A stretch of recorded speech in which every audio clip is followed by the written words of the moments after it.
하나님의 말씀은 에스겔 9장 1절에서 11절입니다. 에스겔 9장 1절 또 그가 큰 소리로 내 귀에 외쳐 이르되 이 성읍을 관할하는 자들이 각기 죽이는 무기를 손에 들고 나오게 하라 하시더라. 내가 보니 6사람이 북향한 민문길로부터 오는데 각 사람의 손에 죽이는 무기를 잡았고 그 중의 한 사람은 가는 베옷을 입고 허리에 서기관의 먹그릇을 쳤더라. 그들이 들어와서 높제단 곁에 섰더라. 그룹에 머물러 있던 이스라엘 하나님의 영광이 성전 문 지방에 이르더니 여호와께서 그 가는 베옷을 입고 서기관의 먹그릇을 찬 사람을 불러 여호와께서 이르시되 너는 예루살렘 성읍 중에 순행하여 그 가운데서 행하는 모든 가증한 일로 말미암아 탄식하며 우는 자의 이마에 표를 그리라 하시고 그들에 대하여 내 귀에 이르시되 너희는 그를 따라 성읍 중에 다니면 불쌍히 여기지 말며 긍휼을 베풀지 말며 쳐서 늙은 자와 젊은 자와 소녀와 어린이와 여자를 다 죽이되 이마에 표 있는 자에게는 가까이 하지 말라. 내 성소에서 시작할지니라 하시면 그들이 성전 앞에 있는 늙은 자로부터 시작하더라. 그가 또 그들에게 이르시되 너희는 성전을 더럽혀 시체로 모든 뜰에 채우라. 너희는 나가라 하시니 그들이 나가서 성읍 중에서 치더라. 그들이 칠 때에 내가 홀로 있었는지라 엎드려 부르짖어 이르되 아하 주 여호와여 예루살렘을 향하여 분노를 쏟으시오니 이스라엘의 남은 자를 모두 멸하려 하시나이까. 그가 내게 이르시되 이스라엘과 유다 족속의 죄악이 심히 중하여 그 땅에 피가 가득하며 그 성읍에 불법이 찼나니 이는 그들이 이르기를 여호와께서 이 땅을 버리셨으며 여호와께서 보지 아니하신다 함이라.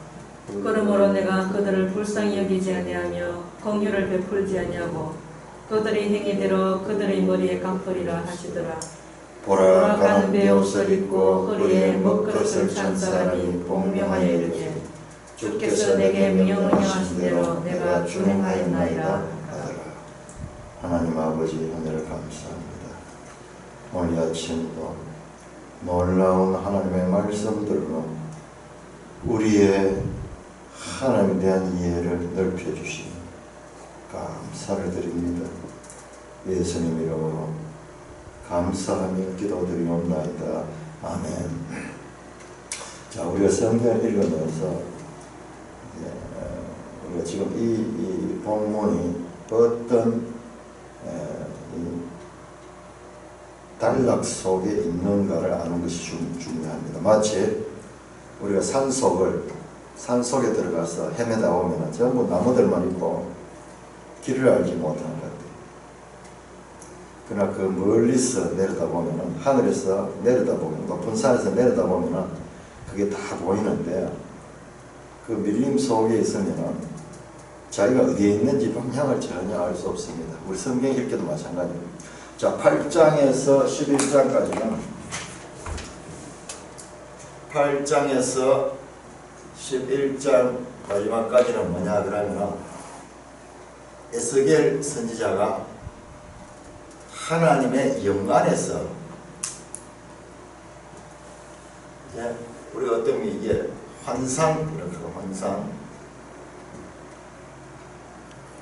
우리가 그냥 생각하는 건 또 달라요. 우리가 상상하는 그런 거하고 또 다른 차원에서 우리가 이 표현할 수 없는 그런 상황입니다.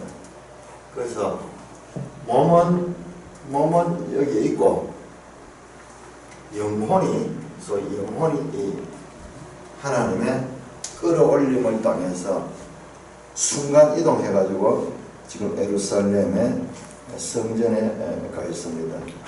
그래서 우리 8장에 그렇게 이 에스겔이 성전, 예루살렘 성전항에서 행해지고 있는 가증한 일들을 하나님께서 보여주셨습니다. 자, 오늘은 그 가정한 일들을 하는 자들에 대한 하나님의 심판, 하나님의 심판의 장면을 보여주는데 이것도 완전 SF, 이 영상이에요. 영상. 1절 그와 같은 가정한 한편 이 성수 안에서 벌어지는 가정한 일들을 보여주고 또 그가 큰 소리로 내게 외치되 이 성읍을 관할한 자들이 각기 죽이는 무기를 손에 들고 나오게 하라 하시더라. 자, 이 성읍은 예루살렘입니다. 예루살렘을 관할하는 자들이 있어요. 이 관할한 자들이 누구냐 그러면 이게 하늘의 천사들이에요. 우리가 이 영계의 이 질서라든지 영계에 대해서는 우리가 성경에 계시된 것을 통해서 부분적으로 우리가 온전히 알 수 없어요. 그런데 이 영계가 분명히 존재할 뿐만 아니라 거기에 대한 정보들이 성경을 통해 조금씩 흘러나오는데 보면은 우리 개인에도요 수호 천사가 있어요. 수호 천사가. 우리 그 복음서 보면은 그리 나와요. 수호 천사가. 베드로의 수호천사가 있고 개인의 수호천사입니다. 담당하는 자들이 있어요. 여기도 보니까는 이 성읍을 관할하는 자들이 있다. 이게 천사예요. 예루살렘을 담당하는 그와 같은 일을 맡은 천사들이다. 천사들은 일하는 자들, 일하는 자들. 하나님의 명령을 따라 일하는 자들. 각기 죽이는 무기를 손에 들고 나오게 하시더라. 지난번 성경에는요, 살육하는 기계라고 살육하는 기계. 한번 생각해 보세요. 2600년 전에 살육하는 기계. 칼이나 창이나 화살 이런 것만이 무기든 이 시대에 뭔가 기계로 되어 있는 그와 같은 이 무기. 그때 언어로서는 표현할 수 없는 거죠. 오늘 우리가 보는 이 SF 공상과학 영화에 나오는 무슨 이런 그 무기 같은 거예요. 이런 무기 같은 거예요. Slaughter weapon. 대량 학살할 수 있는 그런 무기예요. 대량 학살할 수 있는. 이 살육하는 무기는요. 대량 학살이 가능한 그런 무기. 아니 총도 나오기 전에 대포는 말할 것도 없고 뭐 비행기는 말할 것도 없고 이런 것이 전혀 없던 이 그냥 육박절하고 그냥 칼이나 창으로 싸우던 이 시대에 대량 학살하는 그런 기계로 된 있는 무기를 손에 든 이 사람들이 등장합니다. 2절에 보면 내가 보니 6사람이 북향한 윗문길로부터 오는데 6사람이에요. 6 천사예요. 이 천사가 사람 모양하고 같은 것 같아요.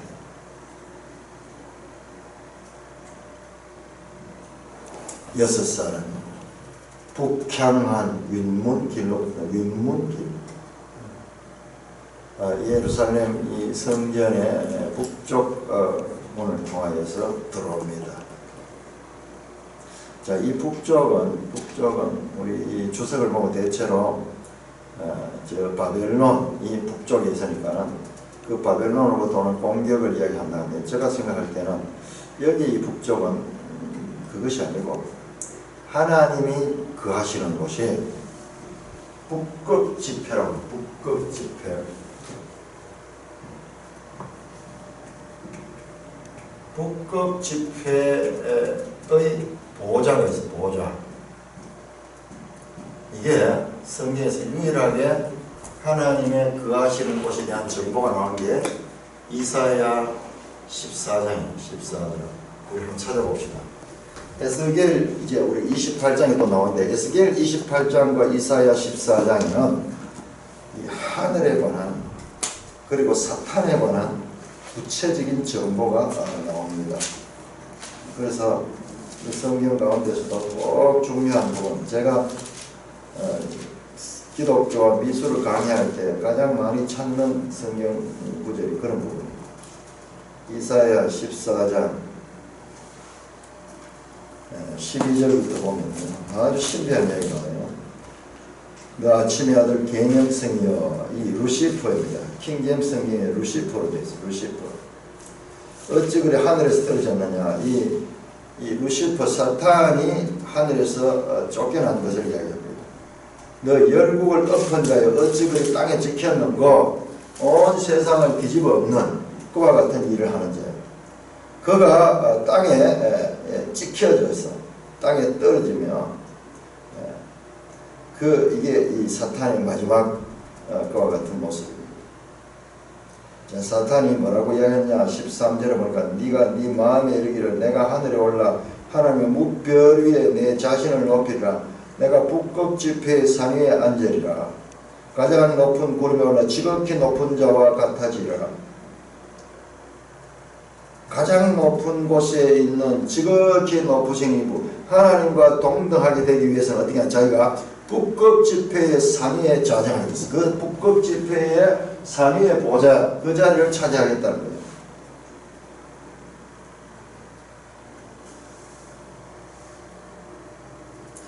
이 장면은 북극 지폐로부터 그 하나님의 이 보좌로부터 천사들이 파송되는 것 같아요. 파송.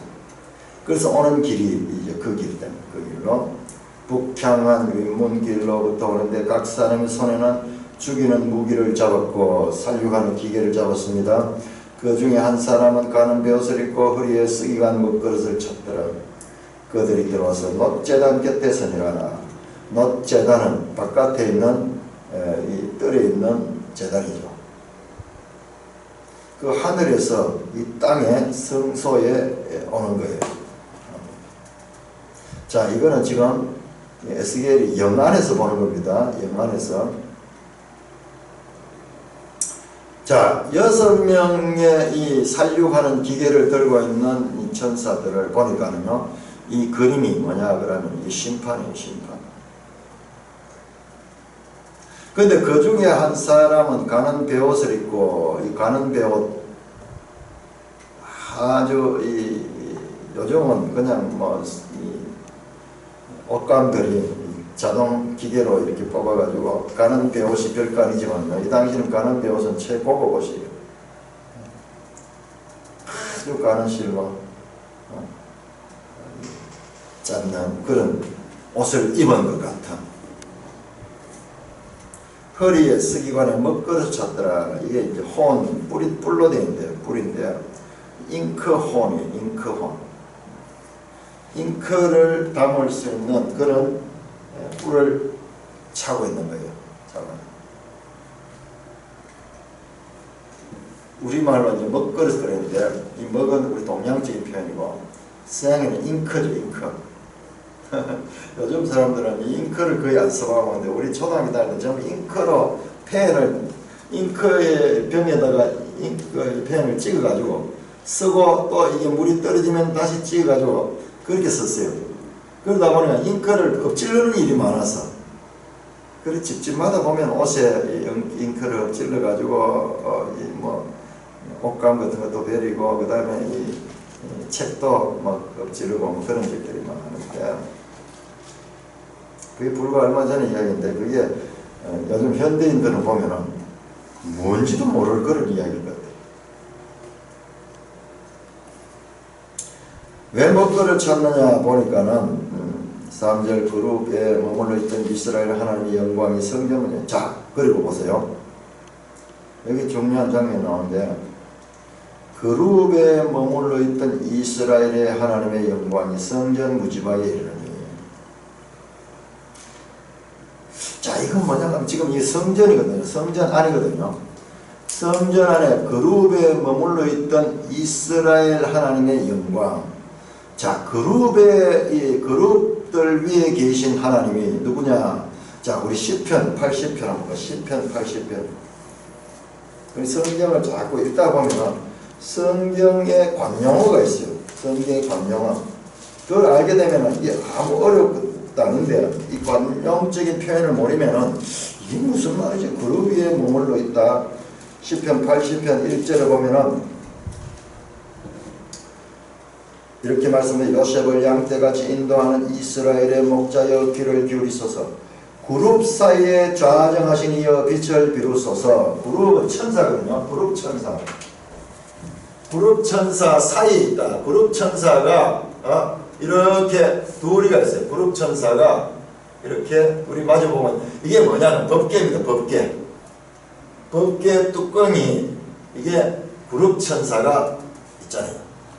그 여기에 그 뚜껑 위에 이 부분을 갖다가 시은소라고 시은소.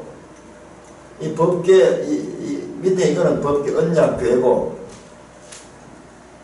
언약궤 뚜껑은 시은소라고 하고 이것이 하나님의 은혜를 베푸는 장소다라는 뜻입니다. 여기에 소극적으로 표현한 것이 속죄소예요. 속죄소. 적극적으로 표현한 것은 은혜가 베풀어지는 것이고 소극적으로 표현하면 죄가 사하여지는, 죄가 속하여지는 장소다. 같은 이야기예요.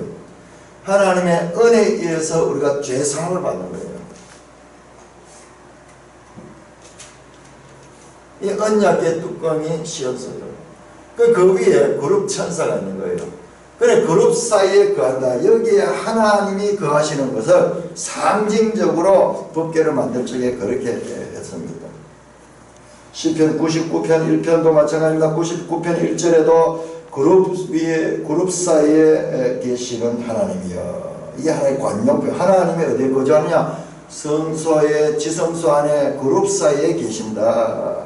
자, 그룹 사이에 있던 이스라엘 하나님의 영광이 성전 문지방에 이르더니 아니 이 그룹 사이에 지성소 안에 이 그룹 위에 이 하나님의 영광으로 계셨는데 하나님 형상 없습니다.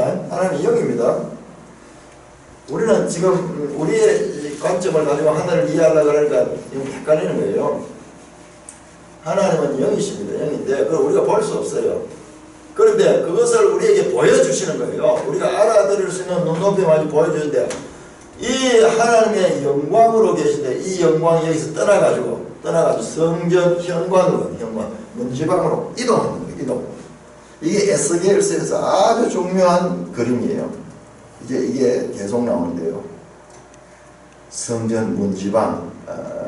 요즘도 이런 말 안 쓰죠. 문지방. 우리 어릴 때 늘 문지방 딸도록 다닌다. 문지방 딸도록 다니는데요. 뭐냐면 문턱이에요. 내려가는 그 아래쪽에 문턱입니다.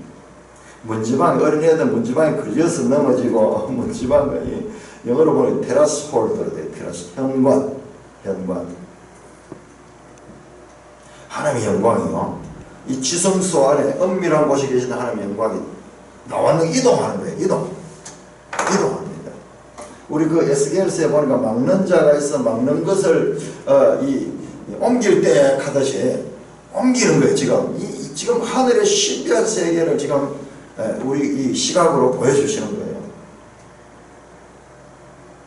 여호와께서 그 가는 배를 그 서기관에 먹거리를 찬 사람을 불러 이르되 자 6명의 이 천사 가운데서 한 사람은 먹거리를 차고 딴 사람은 살려가는 기계를 들고 있고 이 사람은 먹그릇을 차고 하는 역할 서기관의 먹그릇 이 서기관 옛날에 서기관들이 먹그릇을 차고 이 기록을 했거든요. 옛날에는 글을 안다 하는 것은 엄청난 지식이었죠. 우리 어릴 때 해도요 대서서 관계 지금도 대서서가 있는데 많았어요.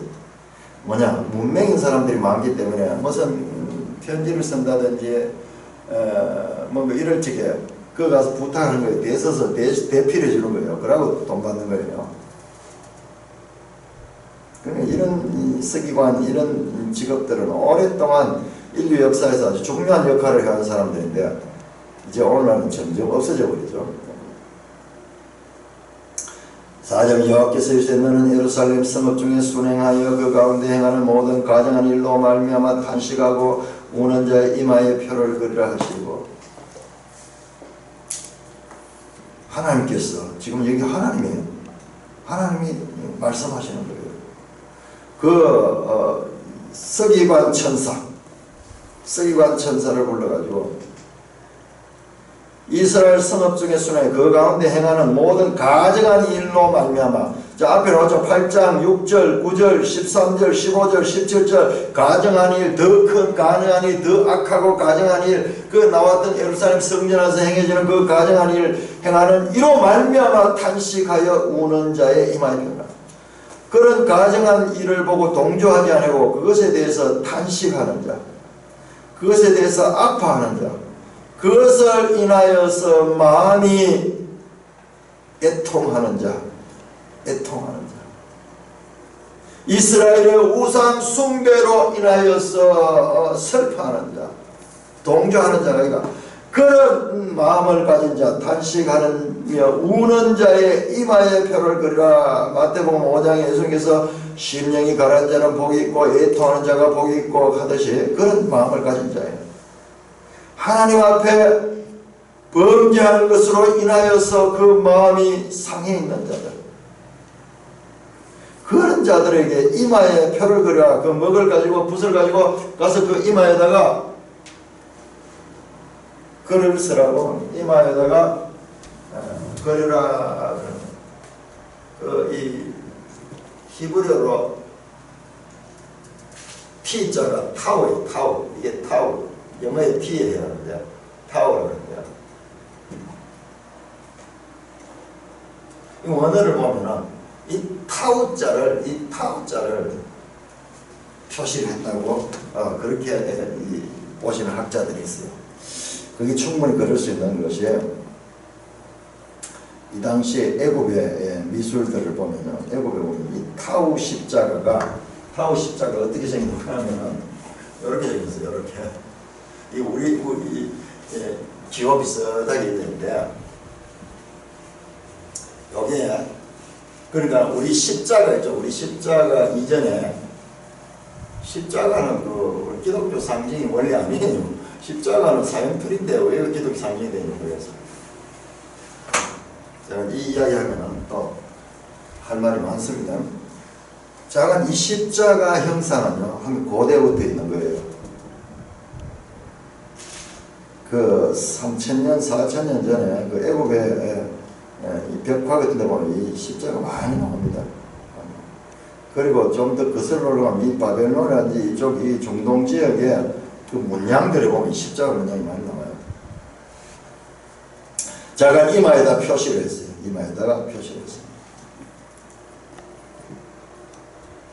이게 바로 출애굽기 12장에 이스라엘 백성들이 출애굽에 나올 적에 이스라엘 백성들의 집에다가 인방과 문설주 거기에다 피를 뿌리는 것 같은 그런 것이고, 이 계시록 한번 가볼까요? 계시록 7장 한번 가보죠. 계시록 7장. 계시록에 이 내용이 많이 나오죠. 이마에 표를 받은 자와 이 표를 받지 않는 자 이야기 나오죠. 그리고 우리가 이 에스겔을 공부하고 나중에 계시를 하면은 이게 문제가 어려울 게 없는데 갑자기 이마에 표가 나오니까는 복잡해지죠. 7장 3절에 보니까 이르되 우리 하나님의 종들의 이마에 인치기까지, 이마에 하나님의 종들의 이마에 나는 표를 내는 거예요. 표를 하는 거예요. 인을 치는 거예요. 끝까지 이 짐승의 표가 있고 하나님의 표가 있는데, 이 하나님의 표를 받은 자는 구원받는 백성이고 짐승의 표를 받은 자는 이거는 멸망하는 자들이고, 그 개념이 이 계시록에 아주 어려운 내용으로 나오는데 이게 벌써 여기 다 나와 있잖아요. 그럼 우리가 지금까지 성경을 읽는 데 있어서 너무나 기본이 안 돼 있었기 때문에 성경이 어렵게 느껴지는 거예요. 기초를 알고 그 다음에 어려운 것을 알 때는 이게 문제가 없는데, 이 기초가 없는 상태에서 바로 어려운 걸 되니까는 아이고 무슨 말인지 모르겠다. 아니에요. 지금 우리가 언뜻 봐도 이 표를 하는 것, 표 받은 자가 사는 것은 출애굽할 때부터 시작해서 그 다음에 이 에스겔 그리고 이 계시록까지 이렇게 연결되고 있습니다. 5절 그들이 대하여 내게 이르시되, 그들 천사들입니다. 천사들에 대해서 내게 너희는 그를 따라 성읍 중에 다니며 불쌍히 여기지 말며 긍휼히 베푸지 말며 늙은 자와 젊은 자와 처녀와 은화의 여자를 다 죽이되 이마에 표 있는 자에게는 가까이 마라. 이마에 표가 없는 자는 긍휼 없는 심판을 베풉니다. 긍휼을 베풀지 말면 어린아이든지 늙은 자든지 남자든지 여자든지 구별하지 말고 인정을 베푸지만 인정 사정 없이 그들을 다 죽여라. 다 죽여라. 이마에 표 있는 자에게는 가까이 하지 말라. 자, 우리 이런 거 보면 좀 하나님 잔인하시다 그러는데요.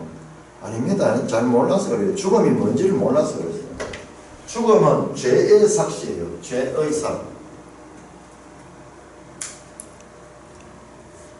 이것은 모든 사람이 죽도록 했습니다.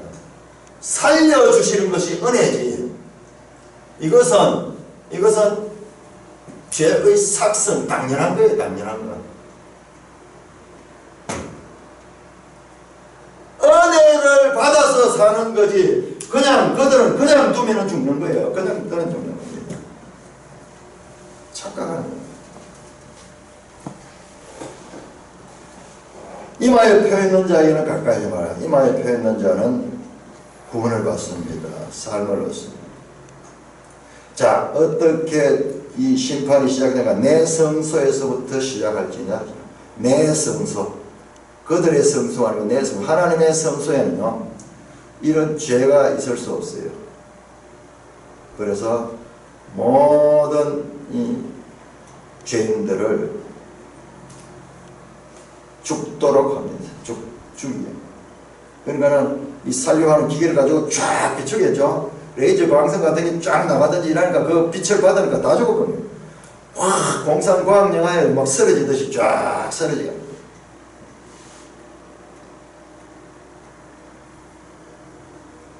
그들이 성전 앞에 있는 늙은 자로부터 하더라. 성전 앞에 있는 늙은 자들. 이 성전 앞에 있는 자들이 이게 제사장들 거예요. 제사장. 그리고 늙은 자들, 장로들. 그래서 살육을 시작합니다. 이건 지금 환상입니다. 영으로 봅니다. 영 안에서 일어나는 일입니다.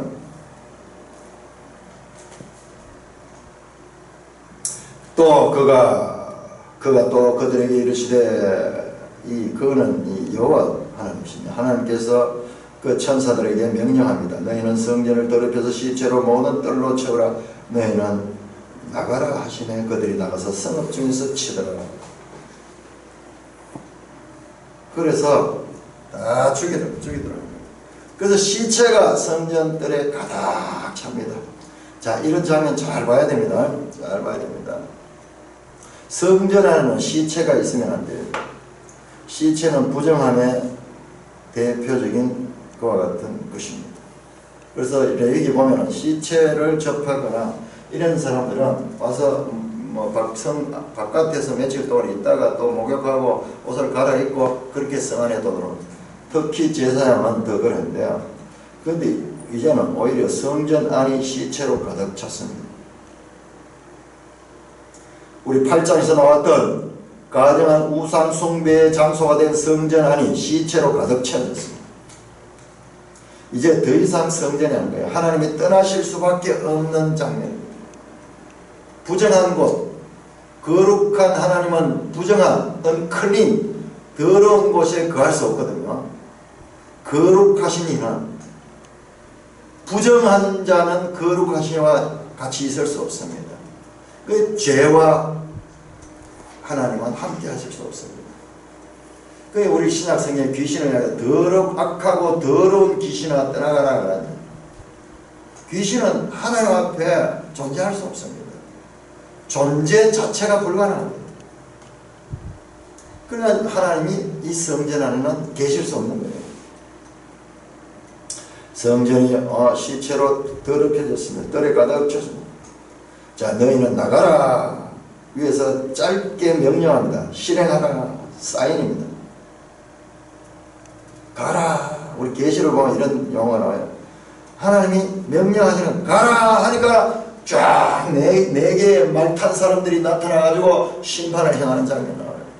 자, 우리 데살로니가 할 적에 완전히 막는 자가 있어. 막는 자가 지금 막는 것이 있다. 그것이 옮겨올 때까지 하리라 옮겨올 때까지, 그때가 언제냐?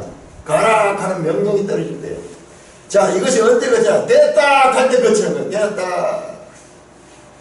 그리고 계시록 보면 되었다, 가라, 실행합니다. 오라 그러면 쫙 나옵니다. 뭐 복잡하지 않아요. 여기는 군대 체제로 됐어요. 명령입니다. 하늘에는 이 천군 천사 만군의 여호와 체오바트, 하늘 이 천사들은 군대 조직이 군대 조직. 12영이나 더 되는 천사들을 불러 내가 이들을 없애지는 그런 능력이 없는 줄 아냐? 예수님께서 그렇게 이야기하죠.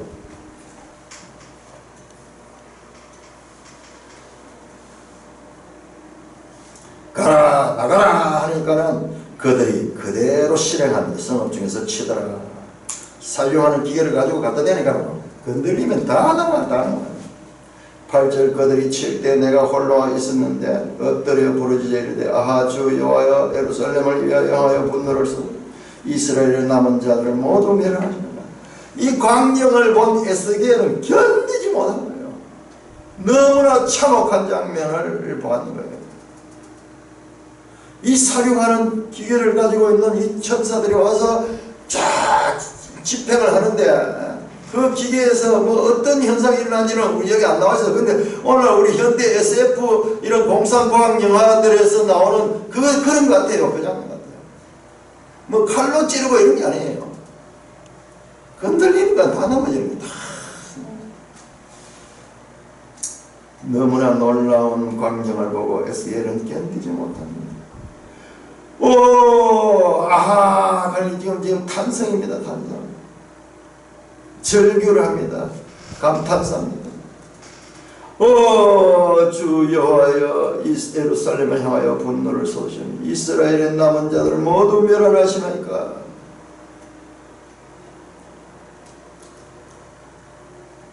예루살렘을 향하여 하나님이 심판의 분노를 퍼부시는데 남은 자가 아무도 없을 것 같아요. 모두 다 죽을 것 같아요. 그래서 이렇게 말합니다. 이스라엘의 남은 자 모두를 멸하라 하시나이까. 질문입니다. 질문. 하나님 이러면은 어떻게 됩니까?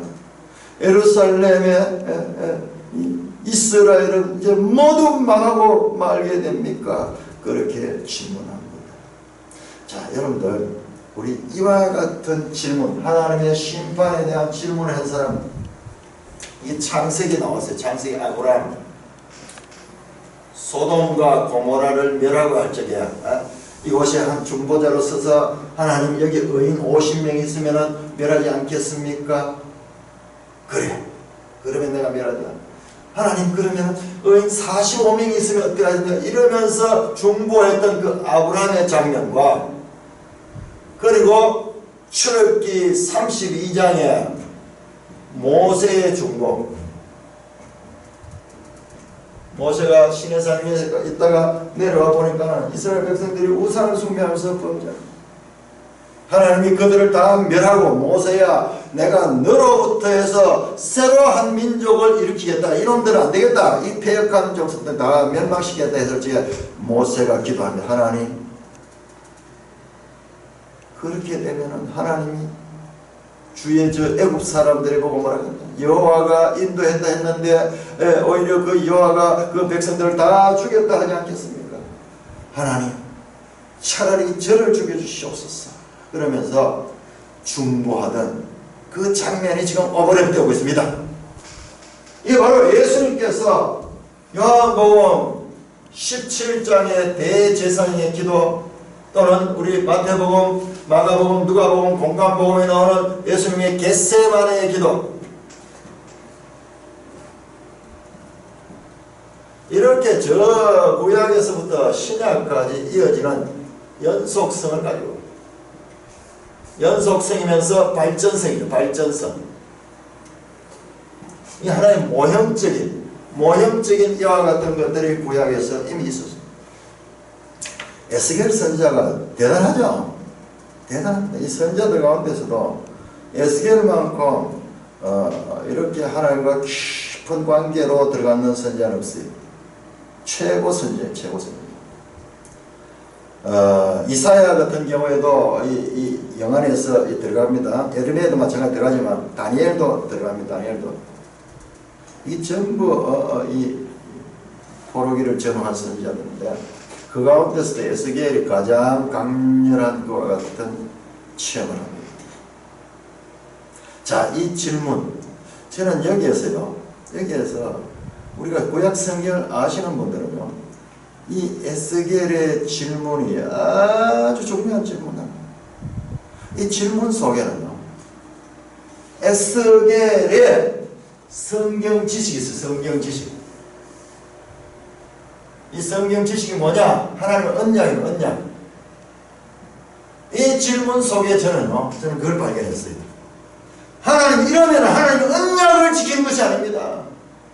하나님의 언약에는 그렇게 되어 있지 않습니다. 하나님의 언약에는 이스라엘 모든 자가 모든 자가 남은 자가 있다고 했습니다. 남은 자. 지금 그냥 이스라엘의 남은 자까지 모두 멸하시나이까 그렇게 묻잖아요. 레위기 26장 44절에 보면 이렇게 나옵니다. 하나님의 말씀에 불순종했는 자들에게 저주가 쫙 나열돼서 이 44절 후반절에 가면 그러나 아주 멸하지는 아니한다. 아주 멸하지는 않는다. 지금 그 부분을 붙들고 지금 기도하는 거예요. 아니 하나님이 약속했지 않습니까? 멸하되 죄악에 대한 심판을 하되 아주 멸하지 않고 그들을 통하여 그들이 회개했을 적에 그들을 통하여 하나님 구원을 하신다고 말씀하지 않습니까? 하나님의 아킬레스건을 지금 물고 늘어지는 거예요. 하나님의 약속을 가지고 물고 늘어지는 겁니다. 하나님은요, 언약을 가지고 기도할 때 하나님은 수고하십니다. 수고하십니다. 자, 우리 출애굽기 32장 봅시다. 되게 중요한 부분이에요. 우리가 어떻게 기도해야 될 것인가? 출애굽기 하나님을 알아야 돼요. 출애굽기 32장 하나님 그걸 자신을 알리고 계세요. 성경을 통해서 자신을 알리고 있습니다. 출애굽기 32장 11절 아까 말씀했던 그 부분 모세가 중파입니다. 자, 모세가 하나님께서 모세에게 말합니다. 9절에 보니까 32장 9절에 여호와께서 모세에게 이르시되 내가 이 백성을 보니 목이 뻣뻣한 백성이다. 그런즉 내가 하는 대로 두라. 내가 그들이 진노하여 그들을 진멸하고 너를 큰 나라가 되게 하라. 자, 이스라엘 백성은 다 죽여버리고 너를 통해서 새로운 날을 시작하겠다. 그렇게 하나님께서 제안합니다. 이야, 모세가 보니까는 어떤 면은 자기가 이제 한 나라의 시조가 될 수 있는 그런 일이에요. 그런데 하나님 그 모세가요 거기에 대해서 이게 어떤 면 하나님 시험일 수도 있어요. 11절 모세가 그의 하나님 여호와께 구하여 이르되 여호와여 어찌하여 그 큰 권능과 강한 손으로 애굽에서 인도해내신 주의 백성에게 진노하시나이까?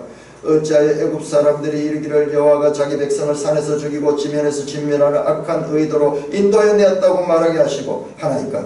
주의 맹렬한 노를 거치고 뜻을 돌이키사 주의 백성에게 이 화를 내리지 마옵소서.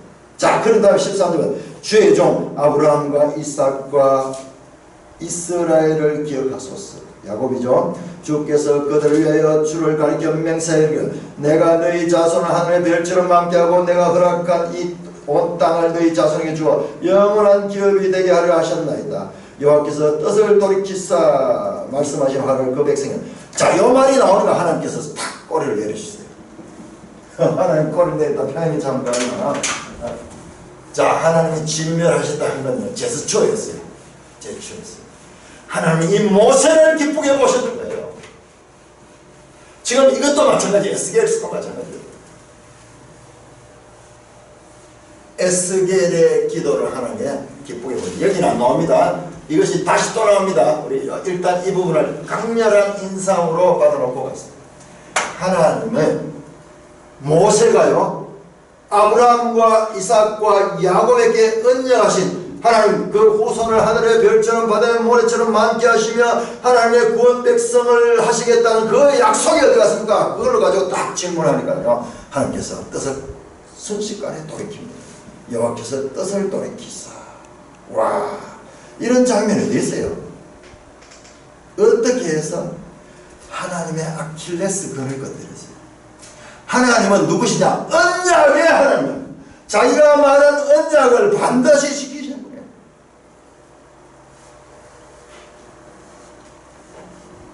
지금 이 본문 가지고는 우리가 잘 알 수 없습니다. 아하, 주 여호와여 예루살렘을 향하여 분노하시오니 이스라엘 남은 자를 모두 멸하시나이까.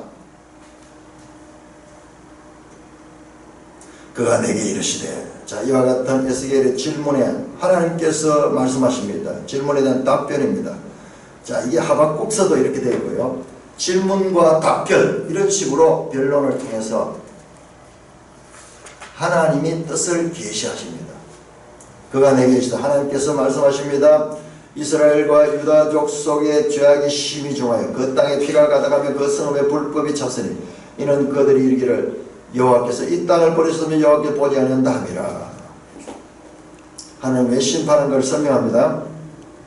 그러므로 내가 그들을 불쌍히 여기지 않으며 긍휼히 베풀지 않고 그들의 행위대로 그들의 머리에 갚으리라 하시더라.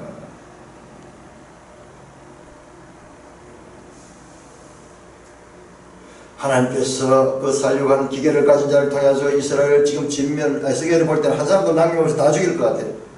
그럴 때 하나님께서 설명합니다.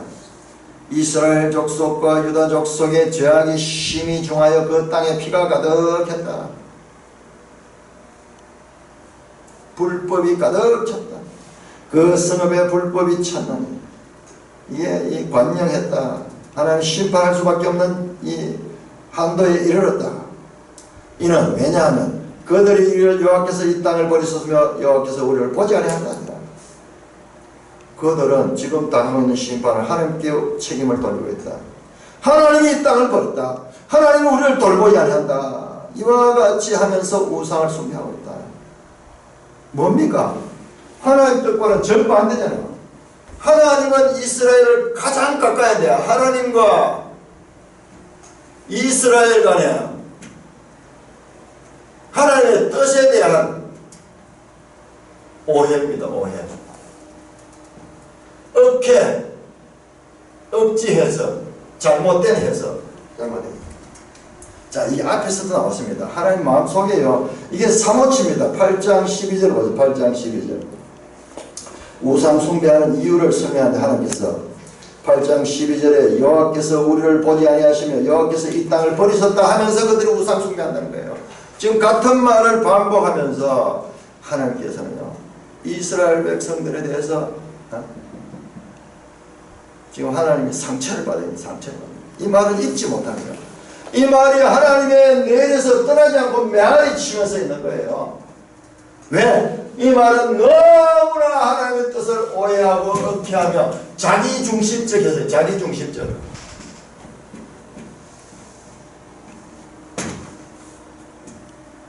이게요, 이게 가장 큰 문제예요. 이게 로마서 10장 3절에 그들이 이 백성이 그들이 하나님께 대한 열심을 있으나 지식을 따른 것이 아니라 자기 의를 세우려고 힘써 하나님의 의를 불순종했다 하는 그 말씀 똑같은 거예요.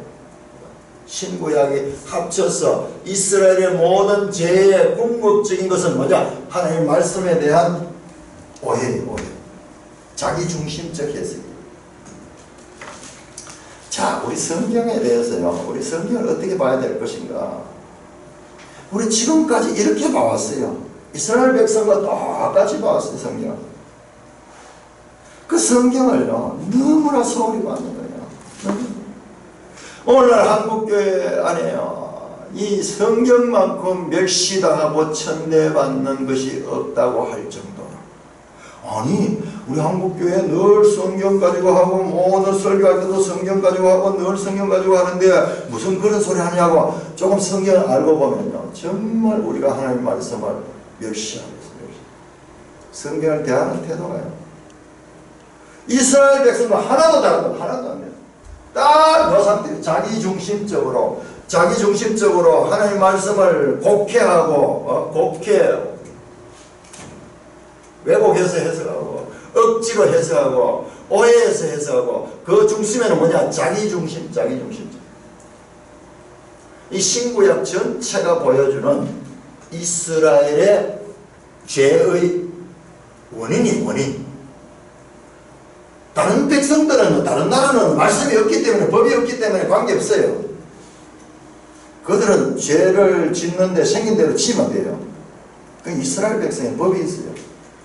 그런데 이스라엘 백성은 법이 있음에도 불구하고 그 법을 이렇게 하는 모든 우상 숭배라든지 이와 같은 것들은 이와 같은 원인의 현상, 드러난 현상이고 본질은 이 부분이에요.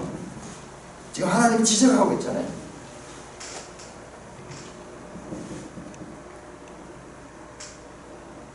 정말 우리 한국교회를 향하여서요, 애통하는 마음으로 말해서, 왜? 제가 이 말씀을 모를 적에는 그냥 내다른 대로 성경을 잘 안다고 생각, 평신도 때 성경을 해서 특출해서 평신도에 나 스스로 막 논문을 썼어요. 막 미술과 성경에 관한 막 논문도 쓰고 막 이래가지고 막 그렇게 했어요. 그런데 내가 아는 성경 지식이 너무나 표피적이고 자기중심적이다는 것을 이 성경을 제대로 연구를 하면서 알게 되었어요. 내가 필요한 것만 빼가지고요, 그거 가지고만 쫙 몇 번 이렇게 해도요, 사람들 뿅 가버려요. 와, 대단하다. 그게 아니에요. 하나님의 깊은 뜻은 바로 이와 같은 것은 이스라엘의 이 죄의 원인이고, 하나님은 가슴 아픕니다. 누가 이 하나님의 계시의 말씀을 제대로 이해하고 거기에 순종하고 있는가? 너무나 희귀한 거예요. 너무나 희귀한 거예요. 최근에 제가 이 젊은 목사님 한 분을, 젊다 해도 이제 50대인데 목사님 한 분을 알게 됐는데, 와, 내가 놀라버렸어. 지금까지 내가 만나는 사람들 가운데 가장 성경을 제대로 이해하고 있는 거예요. 이 나이에 이제 그런 분을 만날 수 있을 정도가 될 정도로, 실제로 목사는 많고 교회는 많지만 성경을 제대로 가르치고 성경을 제대로 이해하고 있는 수는요, 희귀합니다. 희귀합니다. 이스라엘만큼 희귀합니다. 이스라엘만큼. 뭐 그렇게 지나친 표현다 이렇게 하는 분들 아직 성경을 모르는 분들이에요. 성경을 모르는. 지금 우리가 에스겔서를 공부를 해보니까 그러면 더 절감하게 됩니다. 이들이 누구예요? 이스라엘 성전에 있는 자들, 이스라엘 지도자들, 70명의 장로들, 25명의 제사장들, 그리고 서기관들, 이스라엘의 지도자들, 성경을 달달달 외우고 있는 사람들입니다. 지금도 이스라엘 사람들은 성경을 암송을 통째로 모세오경 토라를 암송해버립니다. 12살이 되면 암송을 해버려요. 그래서 이스라엘의 소년들은요, 이 율법의 사람이라고 이름을 붙여요. 율법의 사람. 말씀을 다 외워버려요.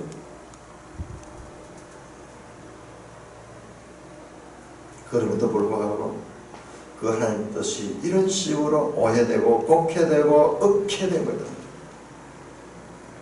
여호와께서 이 땅을 버리시면 여호와께서, 자, 이게 이와 같은 성경 곡해 오해 의해의 모든 중심에는 사람의 마음이 있어. 마음. 그래서 이 마음을 고치지 않으면, 이것은 불가능한 거예요. 고칠 수가 없는 거예요. 그래서 에스겔서는 나중에 그 마음을 변화시킵니다. 마음을 변화시킵니다. 지금 이 에스겔서가 같은 이야기를 계속 반복하면서 심판에 대한 이야기를 이모저모로 설명하고 있는데요. 이건 뭐냐 그러면 나중에 와서 이 모든 문제를 해결하는 데 있어서 무엇이 원인인가를 우리에게 알려주는 그런 의미도 있습니다. 10절입니다. 그러므로 내가 그들을 불쌍히 여기지 않고 긍휼을 베푸지 않고 그들의 행위대로 그들은, 자, 하나님께서 심판은 그들의 행위대로 갚습니다. 행위대로 당연하게 갚습니다. 인과 응보입니다. 인과 응보. 그러나 그 가운데 살아나는 자는 은혜를 입은 자예요. 은혜를 입은 자예요. 은혜를 입은 자.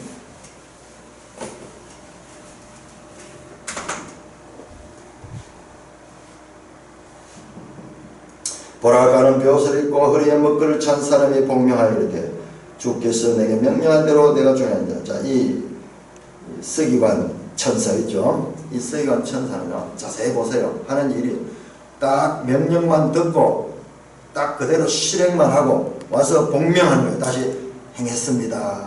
했습니다. 실행했는 것을 보고합니다. 주님의 명령은 반드시 실행되는 것을 지금 영안에서 이 천개의 이 광경을 보고 에스겔은 기록하고 있습니다. 우리 앞에서 나왔죠. 그 천개에 보니까 그 이 천사들이 나오는데 그 바퀴가 있는 천사들이 나오는데 천사들이 어떻게 합니까? 앞으로만 가고요. 뒤로 가지 않아요. 뒤로 가지 않고 앞으로 전혀 좌우로 다 자유롭게 가지만은 그러나 그들은 되돌리지는 아니하는 그와 같은 모습이 기록된 것을 봤습니다. 그 장면이 그 그림이 바로 이거예요. 하늘에서는 말씀하면 그대로 실행이에요. 이 땅에서 하나님 말씀이 왜곡되고 곡해되고 또 불순종한 게 있지만 하늘엔 그게 없어요. 그런 자는 하늘에 있을 수 없습니다. 그와 같은 악한 천사들이 있었는데 그것들은 다 3분의 1이 쫓겨났어요. 하늘에서 쫓겨났어요. 그래서 불순종의 영이 이 땅에 내려와 있는 거예요. 사람에게 역사하고 있습니다. 자, 그래서 이 하늘의 천사는 여호와께 말합니다. 주께서 내게 명령한 대로 내가 준행하였습니다. 명령한 대로 준행하였다. 이게 무슨 다르냐 그러면요. 출애굽기 40장 성막을 다 짓고 나는데 모세가 여호와께서 명하신 대로 지었더라. 여호와께서 명하신 대로 지었더라. 명하신 대로 지었더라. 그 말씀. 말씀하신 대로 반드시 실행되는 천개의 질서를 보게 되면 그리고 이 천사가 하나님 명령대로 준행했다. 다 죽였습니다. 다 죽였습니다. 자, 이어지는 내용들을 우리가 살펴보면은 이걸 놓치지 말아야 됩니다. 자, 하나만 더 보십시다. 자,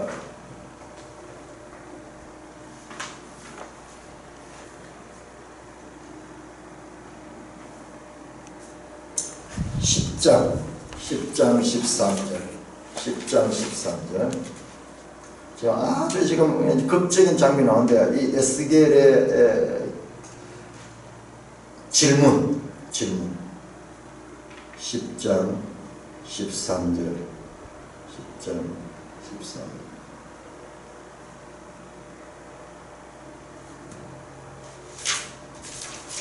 11장 13절 11장 13절